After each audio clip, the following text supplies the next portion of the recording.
Hey guys, in this video, I'll show you how you can unlock all characters in Dragon Ball Sparking Zero.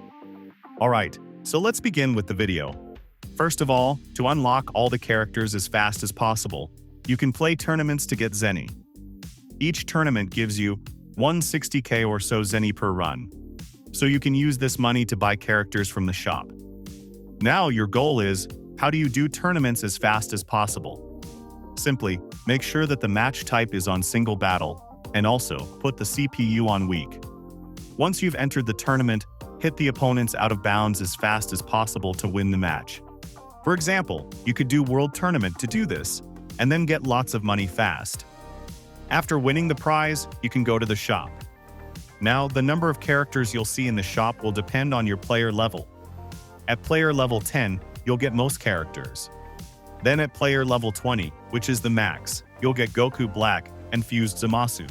So this means, in order to get more characters, you need both Zenny and a higher player level.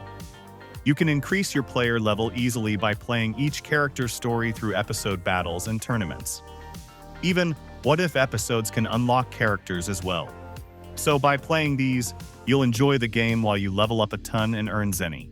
And after that, if you still want Zenny, you can play tournaments until you have enough. Now, if you have the Deluxe or Ultimate Edition, you can summon Shenron and Super Shenron and wish for more Zenny, which is much better than wishing for more characters. So make sure you always wish for more Zenny. You'll get about 300k Zenny from regular Shenron and around 1 million from Super Shenron. Then you can use that in the shop to quickly buy more characters. So that's basically how you can unlock all characters in Dragon Ball Sparking Zero. So that's all for this video. Consider subscribing if you find it helpful, and I'll catch you in the next one. Thanks.